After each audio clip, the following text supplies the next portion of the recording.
celui qui a trouvé grâce d'être le pasteur de l'église de Jérusalem.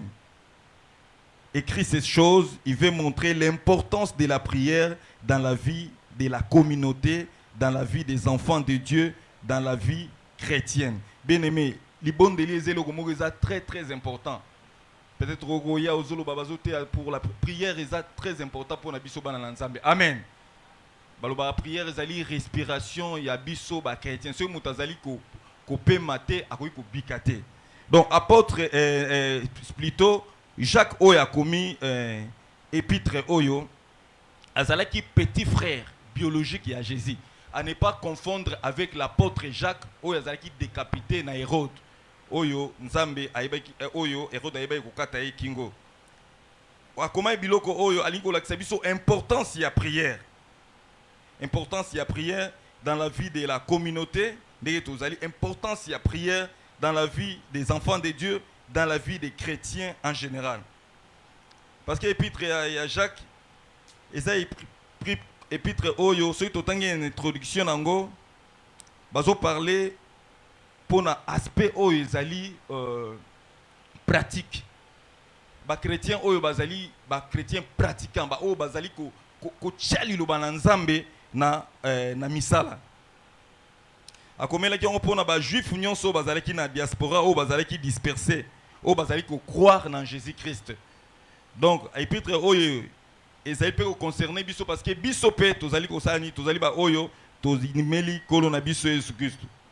Donc comme dans lobi azalaki apôtre Jacques te mais azalaki disciple ya Jésus-Christ, mes frères ya Jésus-Christ. Mais azwaki grâce ya Rosala pasteur na église Oyo ya munene ya Jérusalem.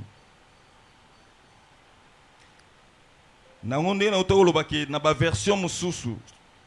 Tant aux autres il est écrit, on parle de la prière agissante ou bien et non de la prière fervente. Du juste a une grande efficacité. Une prière fervente est une prière qui a des actions qui agissent. Amen. La vie peut devenir une frustration. C'est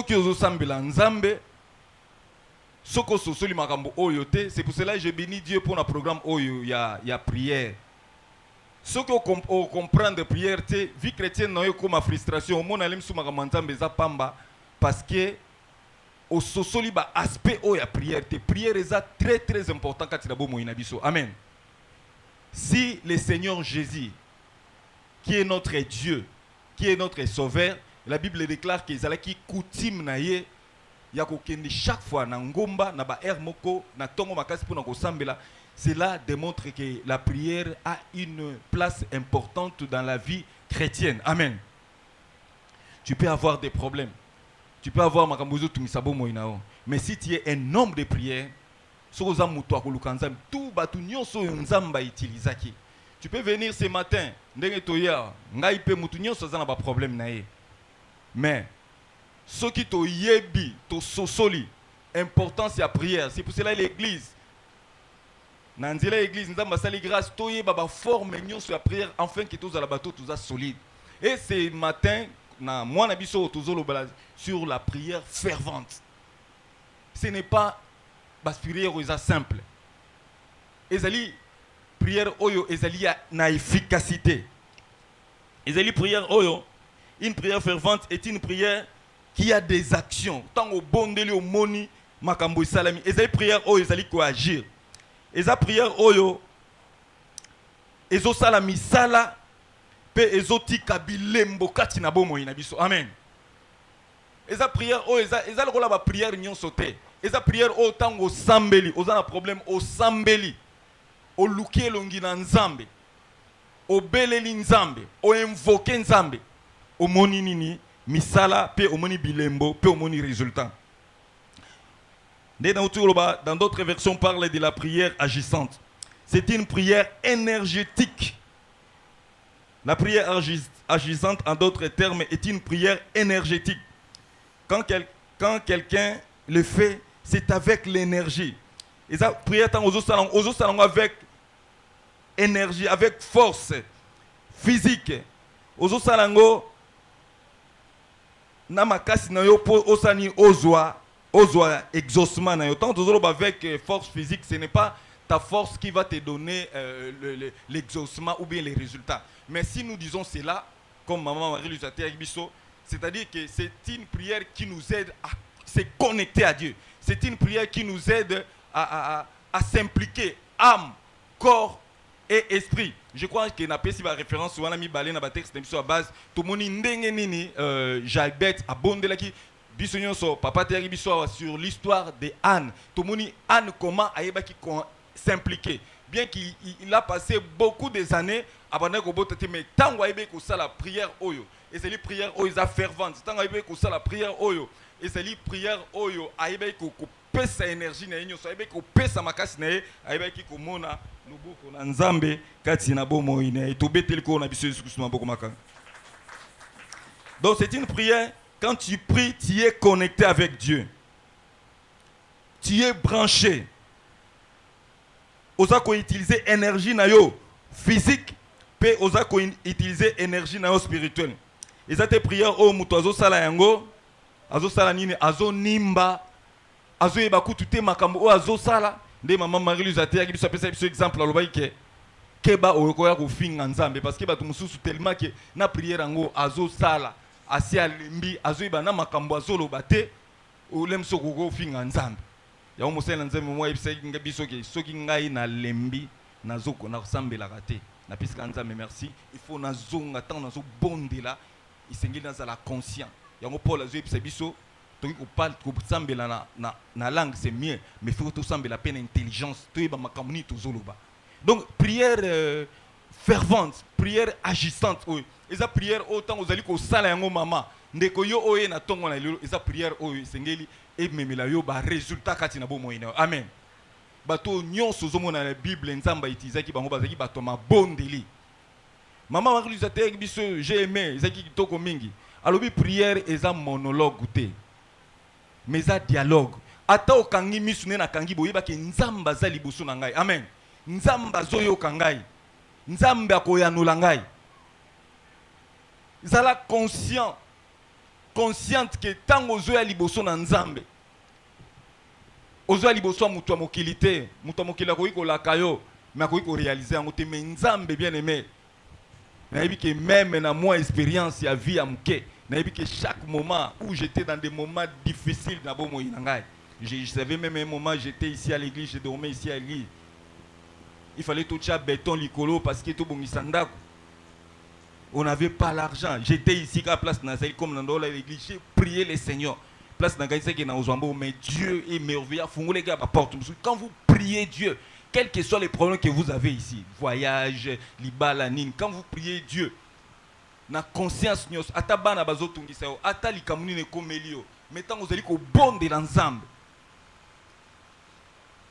na prière oyo ezali fervente na prière oyo mikabi oyo za connecté pa na nzambe okomona résultat munini kati na bomo ina otobeteli ko na biso Yesu Kristo maboko makasi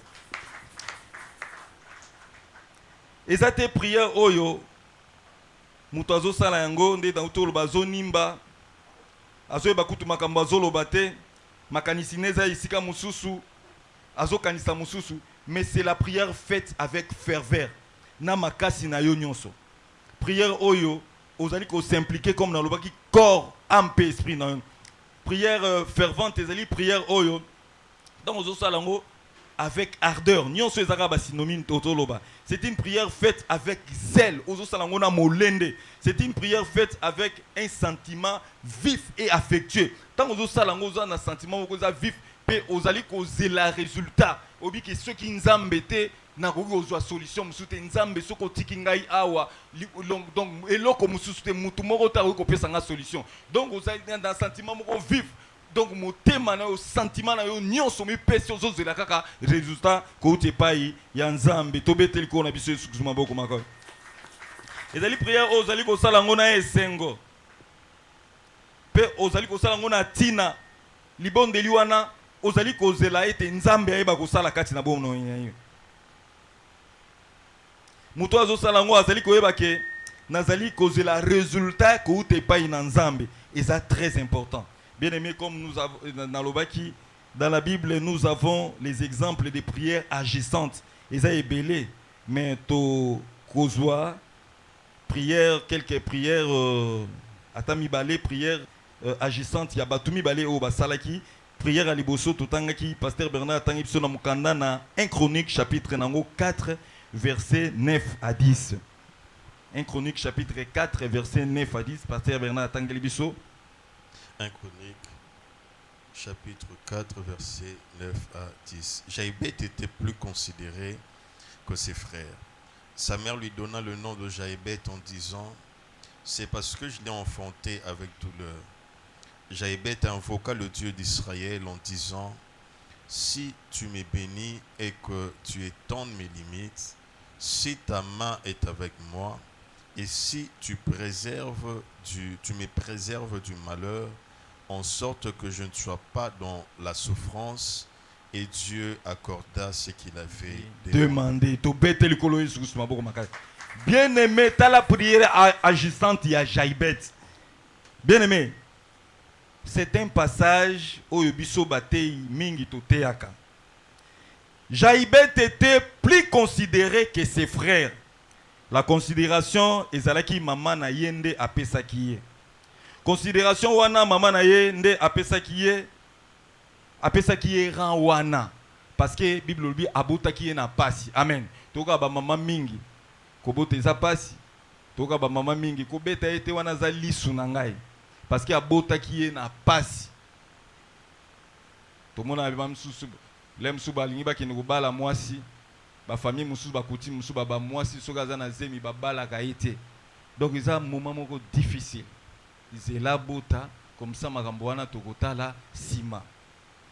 Considération na maman na enda pesa kiye parce que abota kiye na pasi. Mutu asimba yete, mutu abeta yete, mutu afinga yepete parce que obeti maman. Amen. Ofingi maman parce que ozo rappeler maman ba passe nyonso oyo ya salaki nini amonaki. Sa mère lui donna le nom de Jaïbet en disant: c'est parce que je l'ai enfanté avec douleur. Maman na ye apese kombo Jaïbet parce que abotaki na pasi. Toka ba maman musu ba pesa ba kombo, toka le musu kombo musu mampasi. Maimona. Donc azo se rappeler na passion à monaki na makambo à monaki wana soki osimbi mwana wana eza lokola o rappeler maman souffrance à monaki pona kobota ye. Mais bien aimé dans le Seigneur, ce qui est grave, la chose étonnante na vie à Jaïbet. Mais chose étonnante, Jaïbet était quelqu'un de la tribu de Juda. Or d'après la prophétie de Jacob dans Genèse 49, tant que Jacob a zopambola bana na tribu à Juda, ezali tribu o tant ba pamboli bango ba pesa ki bango bâton ya royaume. C'est-à-dire na tribu à Juda, ba o nyoso bazobota mawana esengeli bakoma ba roi, bakoma bana nyoso bazali na tribu à Juda bazalaki ba prince. Mais Jaïbet ata kombo ata zaki na tribu à Juda vinaye ezaki bongo tazaki na vie à pasi azaki na vie à souffrance bien aimé okoki komona le msusu makambu na yo okomona le msusu bomo na yo ozomona ke isengeli okende liboso mozomona makambu ezokende liboso te yango wana Bible est déclaré que Jaïbet asalaki nini Jaïbet ayebaki ko invoquer Nzambe. Donc il a parlé de Juda que les bâtons royaux n'étaient à Bokonzi et Pesamili Juda pour dire que tous les enfants de la tribu de Juda à partir de Bango ndeba roi bakobima. Donc Bango moko bazali ba prince. Mais Jaïbet était parmi ses frères, parmi ses amis, il voit sa vie et zokendelibo sauter. Vie à Jaïbet ezaki à médiocrité. Soki bakoko tshela biso passage wana na écran vie na ezaki à médiocrité bien que azalaki na tribu oyo batu babengami bazala ba roi azalaki prince mais kati ya baninga na kati ya ba frère na vie na ezali toujours ya passe. Donc parmi ses frères, il voit sa vie dans la médiocrité, sa vie n'évoluait pas, n'avançait pas, sa vie ne marchait pas. Pourquoi? Parce que le nom est un esprit. Amen. Il faut que les parents esprit. Je me souviens qu'à je pense que je dis déjà témoignage. Nous savons Bissonio sur Moussel Nzambe, Nzamba rappelé à Mounene Amboka, Musée Aïdi Nabala. Tout ça qui est encore trop jeune. On a des fins de maman, on a même sur la campagne. Il y a une campagne na terrain municipal à Bandal. Comme Bandal était en Swahili, Bandal était en Swahili, maman Mourazaki na Sima. Alingi ba bon de la ponaye pour la campagne à liboso évangélisation bato ba royer belé na terrain maman alingi ba bon de la ponaye bongo bato bazalaki sentir nae ba memi maman wana ya talika maman wana abi problème les ezani babi o abota raté alingi bo sambe la ponaye comme azali mosel nzambe azali na esprit ya nzambe na monoko mboka ya bato wana babi aotaka donc comme on ezaki aotaka donc abota raté mais pasteur a dit na balobi mais le problème c'est les noms kombo na wana donc derrière les noms, il y a des esprits. Amen. Donc, Jaïbet, comme on pesa qui est memela qui est ngambo. Et memela qui est ba difficulté. Et memela qui est souffrance. Bien qu'azala qui na tribu royale. Ozala awa, ozamona nanzambe mais ozomona ka bomo ina ozo kendeli bosote osale loko yeke simba to salini. Donc Jaïbet était dans la souffrance. Azalaki na souffrance, azalaki na pasi. Azalaki na minyoko o nyonso bandaki kosala ebandaki kokende liboso te bandaki komarche te parce que kombo eza esprit kombo bapesa ye ebloka vi na ye ekomisa ye malheureux ekomisa ye mutu ya souffrance mutu ya pauvreté mutu ya makambu donc mutu ya makambu oyo ezotambola te mutu ya konyokwama mutu ya pasi mutu oyo ya komi lela lela. Mais la Bible déclare par la grâce de Dieu Jaïbet a kozwanini conscience. Amen. Par la grâce de Dieu Jaïbet a une conscience. Ce matin tu n'es pas venu inutilement ici. Sois conscience. Bien aimé, je vais te rappeler une chose. La volonté de Dieu est que tu ailles de l'avant. Nzamba linga passe na biso te. Volonté ya nzambe za biso to pambola ma biso to kende liboso. Tangu Jabet babini Jabet ayi kozwa conscience. Ayebi ko sosola. Ayebi ko sosola, il y a un Dieu qui est capable de changer ma vie. Amen. Il y a un Dieu qui est capable de changer mon histoire. Il y a un Dieu qui est capable de changer mon identité. Pasteur Bernard a tendu sur le verset 10.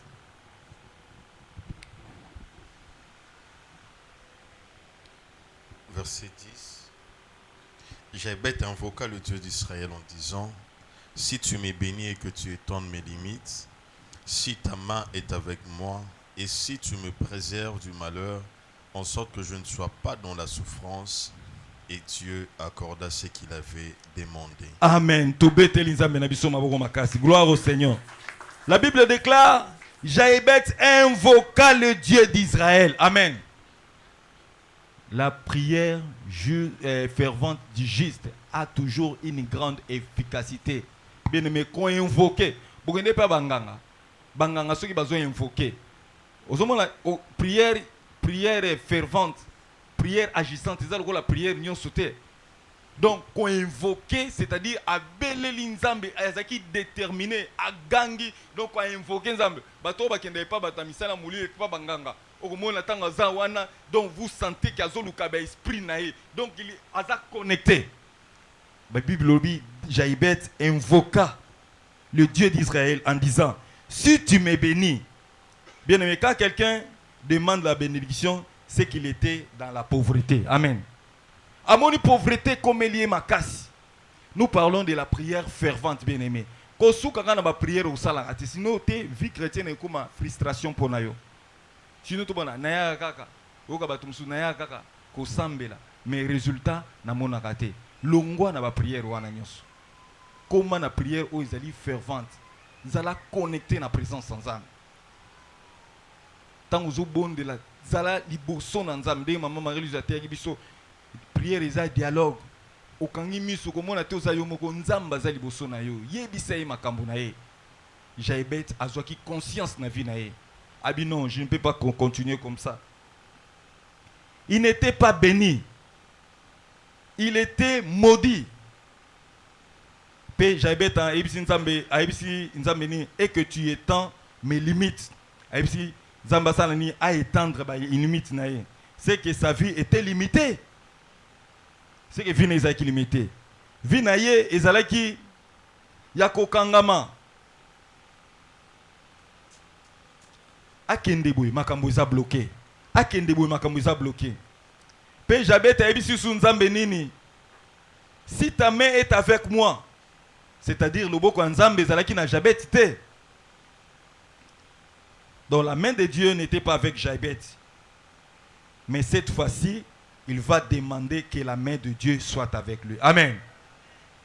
Ce matin, tu vas demander que la main de Dieu soit avec toi. Amen.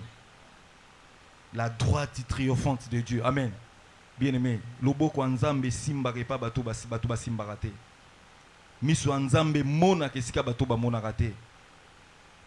Tozali awa, nzamba za capable. Loboko niza capable ya ko simba mutu moko ataza na mboka nini prote amema ya ba ko sala lobolam. Amen. Vous avez besoin, nous avons besoin de la main de Dieu dans notre vie. Quatrièmement, il dit, si tu me préserves du malheur, c'est qu'il était quelqu'un du malheur. Il ne vivait pas le bonheur. En sorte que je ne sois pas dans la souffrance. C'est qu'il était dans la souffrance. Il ne vivait pas dans la réjouissance. Et quand il a fait cette prière, avec dévouement, il a fait cette prière avec tout son cœur, avec ferveur. Une prière qui était agissante. Résultat au verset 10. Pasteur Bernard Tangelbiso Bibliobie, et Dieu accorda ce qu'il avait demandé. Lolingi nini yo sambelaka. Ndenge nini yo yaka kubondela. Est-ce que obondelaka mabondeli nizaka ndenge nini? Bible bitangu Jaibet a eu conscience à sambeli. Nzamba sali nini accordé oyo nini aiki ko senga. Amen. Azongisiye na ba droit na ye azaki prince. Azongisiye na tribu ya ba roi. Il a fait une prière agissante. Prière agissante, c'est prière oyo sala misala. Misala oyo sala nini ezo monana. Ezo sala prière, eza prière oyo nzamba zo sala nini azo ya no la biso. Amen. Papa na biso yebisaka biso soki nzamba ya no liyo non te tokotika ko sambela te. Amen. Il faut continuer ko sambela. Soki nzamba ya no liyo non te continuer ka ko sambela. Prière agissante, eza prière oyo basala ka 2 minutes, 3 minutes te. Neti Anne abandé à première année, deuxième année, troisième année, quatrième année abandé ko kende. Mais loko moko salama kité. Mais jour azo ki décision nzamba sala ki nini ayebaki ko mimonisa kati na bomo ine to beteli nzambe mwana biso maboko. Deuxième exemple la prière agissante, tote ko tanga na mkanda na Samuel. C'est l'histoire de Anne. La prière de Anne, Anne était motivée à partir des insultes, de mépris et des railleries de tout ce que sa rivale Pénina lui faisait. Anne azalaki motivée na prière nae. Tellement Pénina zo finga eta nyonso, obota kate, oza mwasi ekomba, omela milangi, oliaka biloko. Donc makambo wana nyonso ko sekae et salaki nini e ba ko motiver. Amen. Ana swani saki Pénina te. Amen. Ana kendoko yebisa batu na ye batu makambo te. Lelo biso ba problème biso lieto lo yebisa libo nzambe to ndako yebisa batu. Bato zongeno pisenga bango ba pesa otoli, baza kutu basela nzambe te bakomi kotonga olisu. Amen. Prends ton problème kene na wepa ina nzambe. Amen. Ana finga ki Pénina te. anamemaki makambo na ye esika nani ya nzambe. Amen. Amemaki problème na esika ya nzambe parce que batu baza limité. Batu bakoki ko satisfaire yo te. Batu bakokosa ataza frère na ko biso ko saelo likambo mais finalement au changer na ye. Anne, bien-aimé dans le Seigneur, Anne asalaki nini? Ayebaki kozala motivé. La Bible déclare l'amertume dans l'âme. Elle pria l'Éternel et versa des larmes. Bible dit Anne n'a pas sinaye abondé la kinzambe. Bien-aimé, et ça qui prière ensemble la kiango avec toute son énergie. Anne a pleuré. Babi a quitté ça qui m'a mis sur naye. Amen. Quand il sait que so bondé liboso na nzambe olela. Ba prière on est à susciter. Anne a eu une solution naye. Et ça y est pas mutu musuté ça y pas nzambe. Amen. L'aime soit qu'il n'ait qu'au la médecin, la Bible mobile n'a linga qui est mis. Peut-être qu'il n'ait qu'au consulter le gynécologue, mais besoin qui résultat mon côté.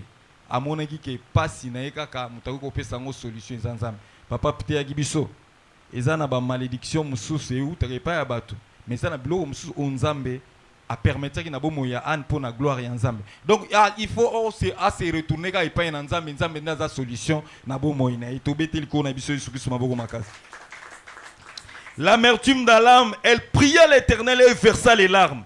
La Bible déclare, comme elle restait longtemps en prière devant l'Éternel, prière fervente, et sa prière oyo, il y a 1 ou 2 minutes. Et sa prière oyo, fervente, et sa prière oyo, mutu azozwa tant, ya ko sopa mote manaye pa inanzam. Ya ko sopa mote manaye liboso nanzam. Pasteur Bernard atangi liboso na mukanda na dans Lamentation chapitre 2 verset 19. Lamentation chapitre 2 verset 19. Lève-toi, pousse tes gémissements à l'entrée des veilles de la nuit. Réponds ton cœur, Lève-toi, pousse tes gémissements à l'entrée des veilles de la nuit. Réponds ton cœur comme de l'eau en présence du Seigneur. Lève tes mains vers lui. Amen. Donc, autre n'ont pas besoin en gros. Donc, la prière fervente, la prière agissante, et la prière au moutazo sani, azo sopa moté manae le gola maï il bosso nanzam. Azo sopa moté manae, yo sambe la randere. Na tongo na lelo, situation o izo tungisa yo. Soko sopi moté manae le la maï il bosso nanzam. Nzamba koyano lao. Bible bi, Anne aïbe ko sopa moté manae. Les autres aux sambela, aux ana makamuna mitema, aux ana ba problème na batu. Bible dit la prière efficace du juste a plus d'efficacité. Amen. Le problème c'est être aussi juste et le bosson ensemble. Un juste c'est qui? Un juste c'est celui qui a reçu Jésus-Christ comme Seigneur et Sauveur dans sa vie. Parce que c'est Jésus-Christ qui nous justifie. Un juste, c'est celui qui marche selon les préceptes et les ordonnances de Dieu. Amen. Un juste, c'est celui qui oyo azo tambusa manako banga nzambe. Soko ozo tambusa mabongo, ozo respecter le bana nzambe, ozo respecter ba ordonnance ya nzambe, ba commandement ya nzambe, le bana nzambe. Prière na yo ezala nini efficace. Amen. Bible dit tozo zo ba réponse te na prière na biso parce que tozo sambela mabe pona to satisfaire ba besoin na biso. Ngapi na voyager po ba mona ngapi na voyager ki ngapi na somba mutuka munene po ba mona ngapi na somba mutuka ngapi na tonganda ka munene po ba yeba ngai na tonginda ka munene na ba motif wana na ba intention na nzamba opesa ote.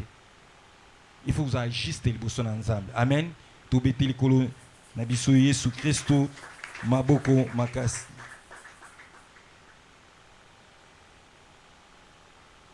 Quand quelqu'un fait la prière fervente, son cœur est répandu comme de l'eau dans la présence de Dieu.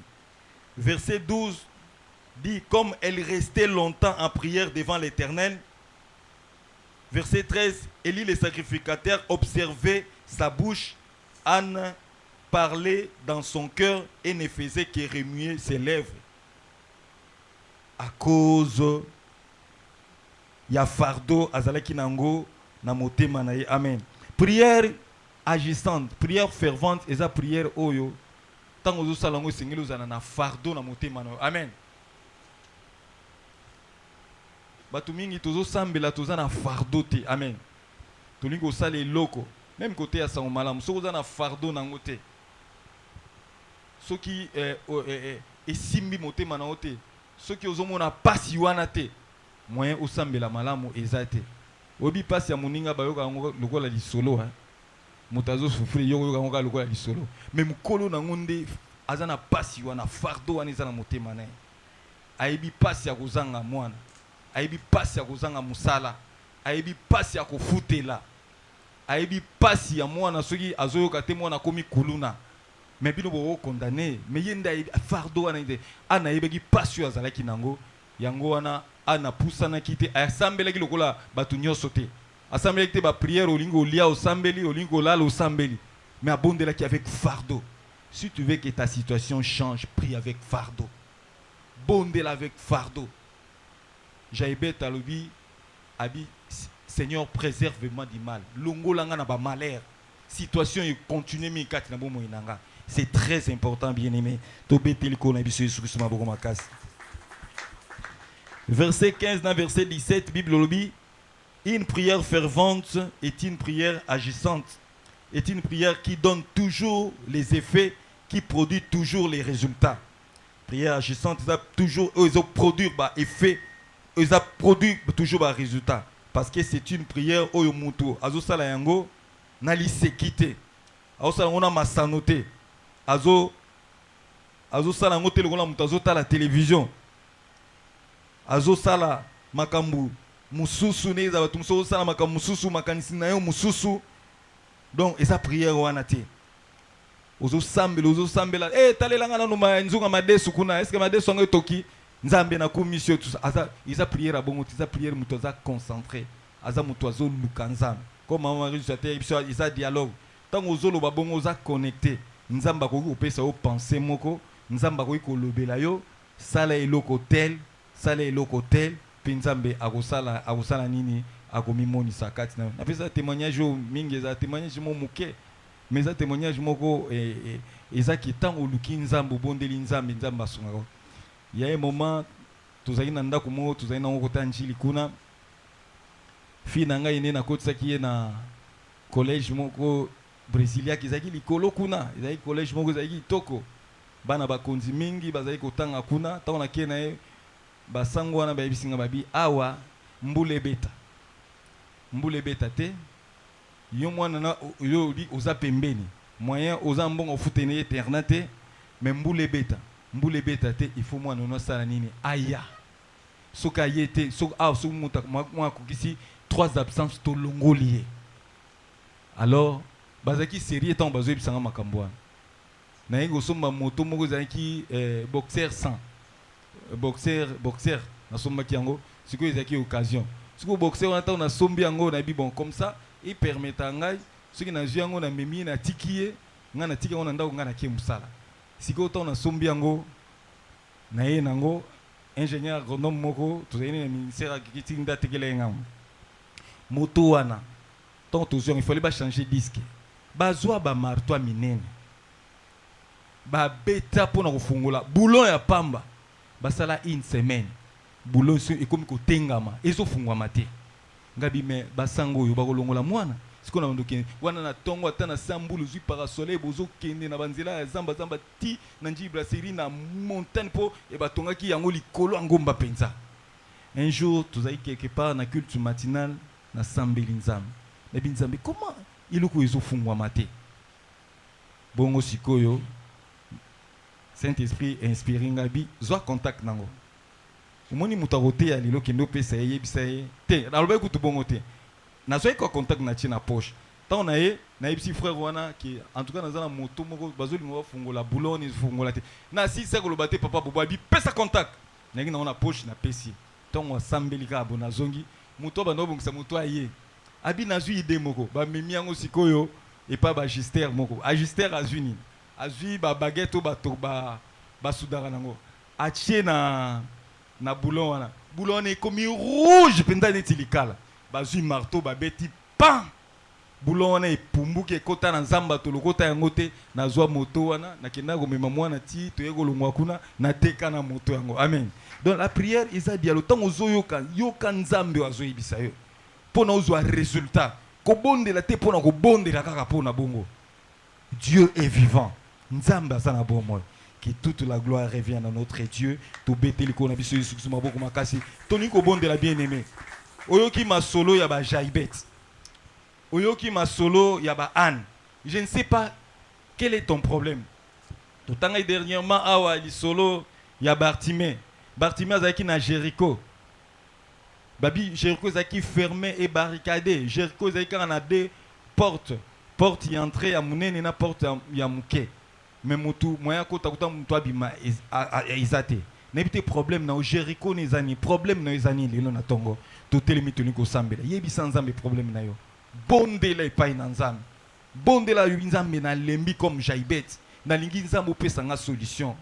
Solution ya libala oyo. Solution ya voyage oyo. Solution ya église na yo nzambe. Problème na ngai umeli mingi. Bayembi baye ko sunga biso. Tobandi ko pesa nzambe merci.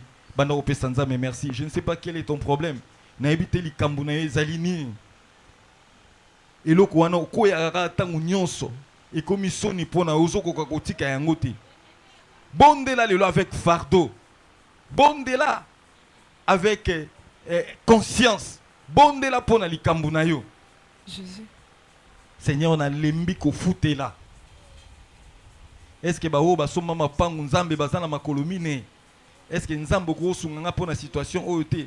Pona problème ya mwana oyo mutu pasi eleki. Nzambe telema pona likambu na ngai. Nzambe telema pona finance na ngai. Banda ko pesa nzambe merci to bondeli. Seigneur to pesa merci. Pona liloba otindeli biso na tongo na lilo Seigneur notre Dieu. Oh Père de gloire. Seigneur to pesa merci. Oh éternel notre Dieu. Père de gloire. To pesa merci. Na tongo alilo. To pesa merci. Bondela epai na nzambe. Bondela nzambe. Bondela nzambe. Bondela nzambe. Bondela nzambe. Bondela nzambe.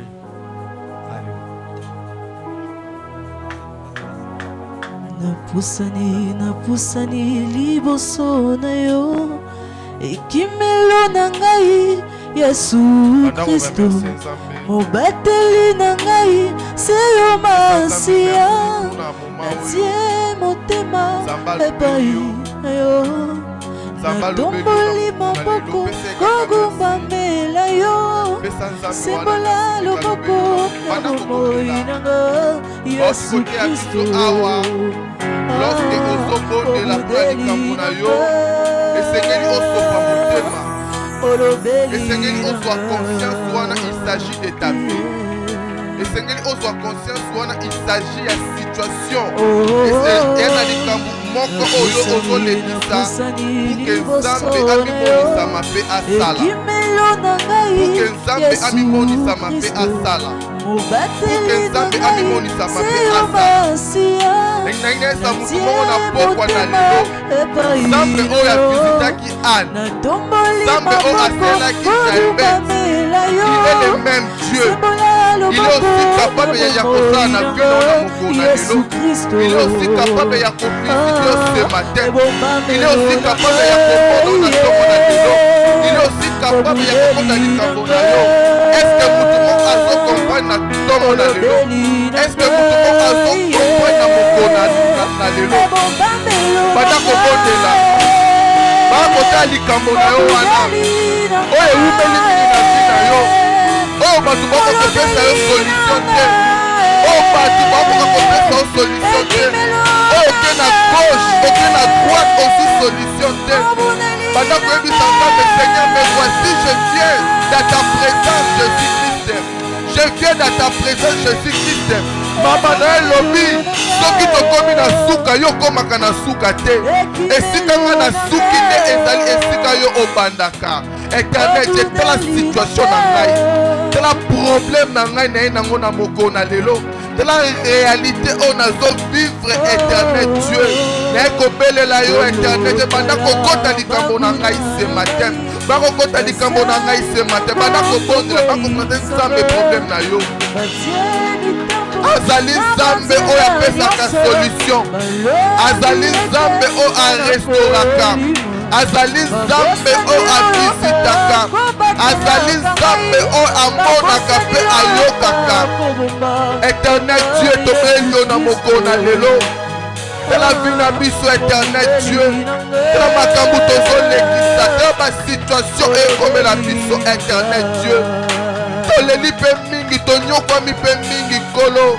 Dieu ko présenter au likambo wana. Dieu ko présenter au maladie wana. Dieu ko présenter au kozanga. Dieu ko présenter au pauvreté. Dieu ko présenter au minyoko. Dieu ko présenter au réalité compliquée. Na tongo na lelo na kolela te. Na tongo lelo na koselama te. Na kotelema lokola ane. Na kotelema lokola ane. Pona koluka pona likambo na ngai. Pona koluka pona situation na ngai. Zambe oyo asalaka, Zambe oyo afizitaka, Zambe oyo akotaka makambo ya bato, Zambe oyo aelevaka, Zambe oyo adelivraka, Zambe oyo apesaka, Zambe oyo atombolaka, Zambe oyo abikisaka, Zambe oyo asekisaka, Zambe oyo achanzaka situation. Bana komona vi na ngai, bana komona likambo na ngai ce matin, nekosopela o motema, nekosopela o motema, nekotalisa o réalité oyo ezokomela na éternel Dieu.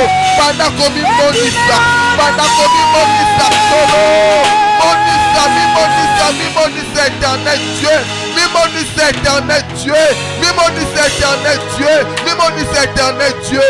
Na kombo na Yesu Kristu, alléluia. Ndenge sa mutu moko na pokwa na lelo, esika o ba diplôme na yo ekokoma te, esika o ba relation bakokoma te, mais libondeli na yo eyali capable ya kotouche même mitema ya baroi. Libondeli na yo eyali capable même ya kokende kodébloquer ba situation compliquée. Yango ozobondela na moko na lelo, toze ya kotelema s'il vous plaît. Toze ya kotelema s'il vous plaît. Bible ezoloba an abandaki kolela, abande ko se lamenter, abande ko se poser ba question ebele pour na vie na ye, mais eloko te etikala ko changer na bomoi na ye. Mais changement ekotaki na vie na ye kaka mokolo o an azwaki décision ya kobondela, kaka mokolo o an azwaki décision ya koluka nzambe ya solo, kaka mokolo o an azwaki décision ya kotelema pour que nzambe a se manifester réellement na problème na ye.